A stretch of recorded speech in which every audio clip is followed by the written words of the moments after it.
from the Ragtech, that's me. Basically, all I'm here to do today is show you around this beautiful Samsung Q9FN. Going on with the picture. Also, if you see some lines, that's because the frame rate of the TV content and the camera don't match at the moment. I'll put on a 60 frames video. Actually, let's do that now. Let's jump straight in. So first thing actually you might have seen then is this fantastic home menu. I'm not really au fait with the LGs or the Sonys, but this is for a general consumer. I'm not a pro calibrator. I don't pretend to be. I'm just a general consumer, like most of yourselves out there. So this is kind of my opinions from just a general consumer point of view. But this is so slick, very, very smooth, much smoother than what the KS9000 was. That was my last TV from a couple of years ago. You can take these things, you can move them, so you can kind of organize your home setup. Anyway, we're going to jump into YouTube. This is shameful things of what I watch. I do have a HDR playlist.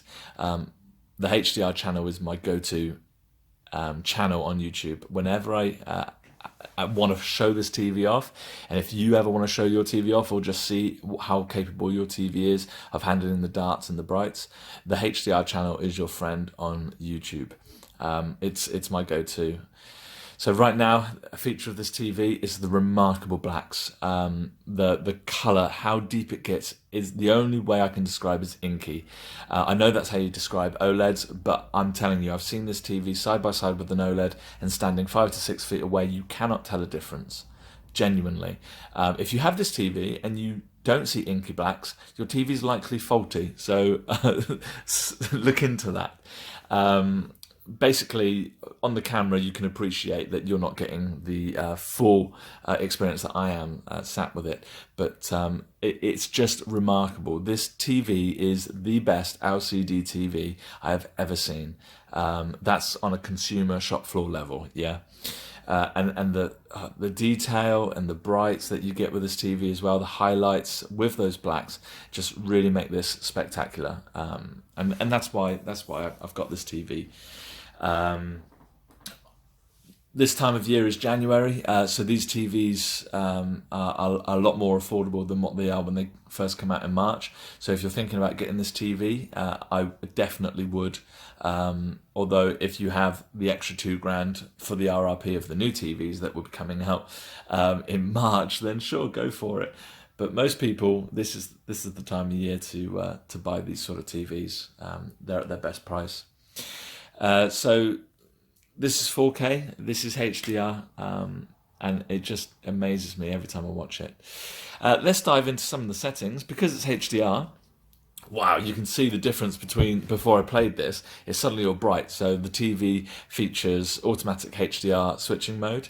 If I was to just back out, that's turned the HDR off, so it's a lot less bright. And we can jump into the settings so we can have a quick look. I always watch on movie mode, always, because it's the closest out of the box you can get to color accuracy, to what the director intended. If you're watching in dynamic, yeah, it may look good, but you're going to be missing a lot of detail. You're going to be missing, it's going to be oversaturated. It's not going to be very true. If you put it in movie mode and you think, oh, that's dark, you've just got to stick with it for a few days and your eyes will get used to it. So these are my general settings in case anyone's interested. There's not really much to explain here. Most of these you need to just leave alone. I have digital clean view off because that stops the TV from trying to do stuff, so then there's less flicker or interference with the picture. I have my automotion on custom, and most people, sort of purists, would say have it off. But I do like a little edge of smoothness on my picture. I don't like it whacked up. That's when you get the soap opera effect.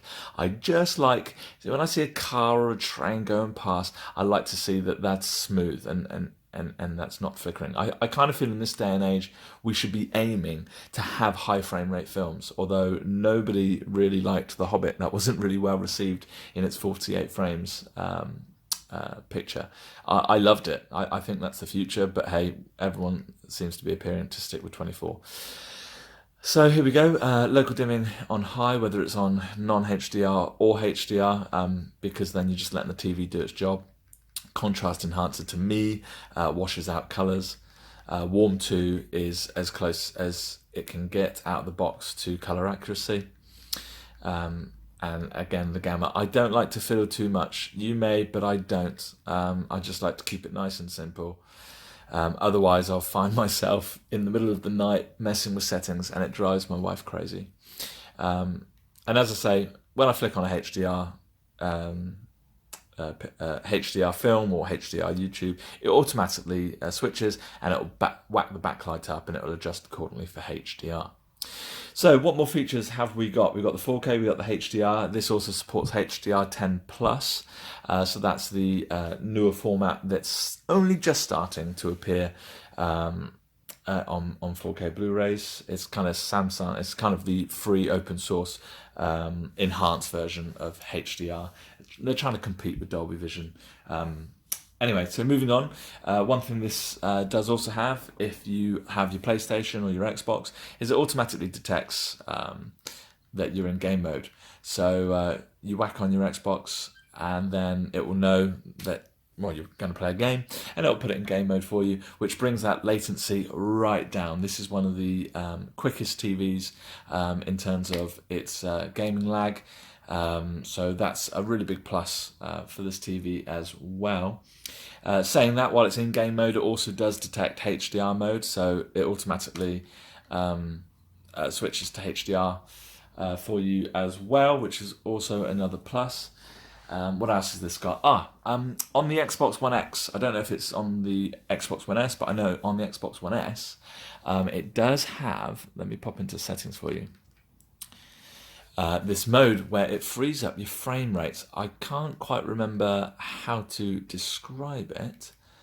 Hang on, no, this one here. So allow for a variable refresh rate. And as I understand, what that does is it stops the game from capping at 30 or 60, whatever the developer's done. And it allows the refresh rate of the TV and the Xbox just to match accordingly to whatever is needed at that time. That's my understanding. I could be wrong, because I learnt that off the internet, and there's lots of things wrong on the internet. Anyway, so that's a nifty little feature. I recognise we're running out of time. I don't want to have long videos, so I'm going to skip through now. I've showed you the settings, and also, so if we take a look, I'm just going to turn this off. If you take a look down here, we've got my One Connect box. I don't mind having it out like that, because it's, it doesn't look too terribly bad. Basically, I have all my things plugged into that, even though I have an AVR. That's what my 4K Blu-ray player is going through. I have my Xbox, my PS4 Pro, and my Nintendo Switch going into the One Connect box. That way, they can automatically switch game mode, and they can automatically. It just makes things a lot easier. So next up, we've got, make it fly. We've got the remote. This is one of the smartest remotes I've ever had to use. It's metal, it feels good. I'm just trying to focus that for you. Don't know if it's going to. Or is that the best it can do? Is that the best you got, camera? It's a Samsung phone. So, the dynamic mode. If I press dynamic mode, it has its own sort of screensaver. I just describe it as a screensaver. And basically, you can have. So some of these features have weather. You can have just a normal background if you wish. You can have your photos from your Samsung account. If you'd like to have some sort of wallpaper of photos, entirely up to you. So that's the ambient mode, and it's basically a screensaver. So let's exit that. What else can I tell you about this TV? Right, okay, so how does it achieve those deep blacks and those colour highlights? That's because this TV is a fold TV, FALD, full array local dimming. So what that means, and in the 65-inch version, I think it's either 380 or 480, basically behind the panel are individual zones, and those zones are individually lit. Therefore, you haven't got the edge-lit TV anymore, where you suffer from light bleed watching dark movies because the centre of the screen needs to be bright, the light's coming from below, so then your black boxes are dark. Are grey because of light bleed. This doesn't have that because individual zones are lit. Therefore, it's able to achieve a fantastic brightness of 2000 nits and also those deep inky blacks that this TV has achieved. Again, I could watch content like this all day because I'm sad. But I know there's many other like-minded individuals, such as me, that do the same. So I think I've covered about the TV, talked about the game mode, VSync settings, One Connect, and the remote. Now, let's look at the cons, because I'm not here just to blow wind up Samsung's backside. The cons of this TV. This is my second panel. The first one, we had some, I don't know if it was banding or dirty screen effect, but basically I had very clear stripes of grey, quite thick, down the left and the right, and also I could see the panel uniformity with some very faint lines of grey going along the screen as well. Only 3, and then 2 on the end. This was really visible when I was playing Red Dead 2, because that's all blue sky. It was really visible watching football. But however, that said, this is the second one I've had that does not have as significant an issue. It does have some dirty screen effect. Basically, just on a plain background, you can kind of just see it looks like a smudge. If you go and look for it, okay? If you go and look for it, you will always find it. The key here is to not go and look for it. What I've got, however, on this one is very thin strips. They're about 1 inch on the left and the right. And again, this is me being picky because who the hell watches the left and the right hand side of the screen? You're watching the middle of the screen. You can't really see it on this content. As I say, it's only on certain content, usually when it's the same colour all the way across, like football or a blue sky. But that's the only thing, touch wood, that I appear to have an issue with. And I'm umming and ahhing. Do I take it back? Yes, it's a lot of money. However, there's this thing called panel lottery.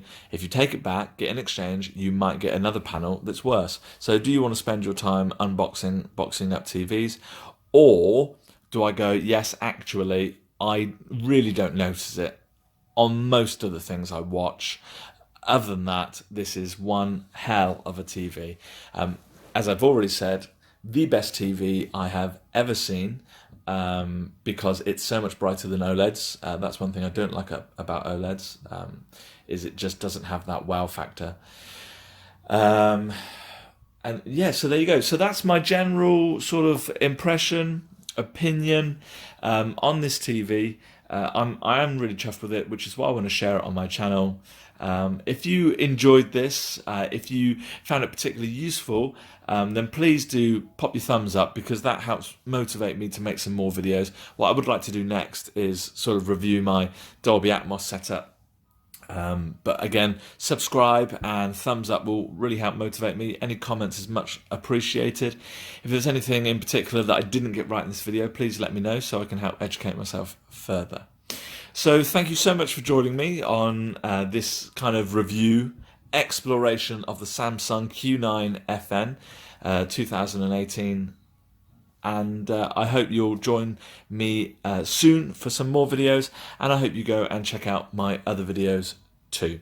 Until next time, take care of yourselves wherever you may be, and we'll see you soon. Bye bye.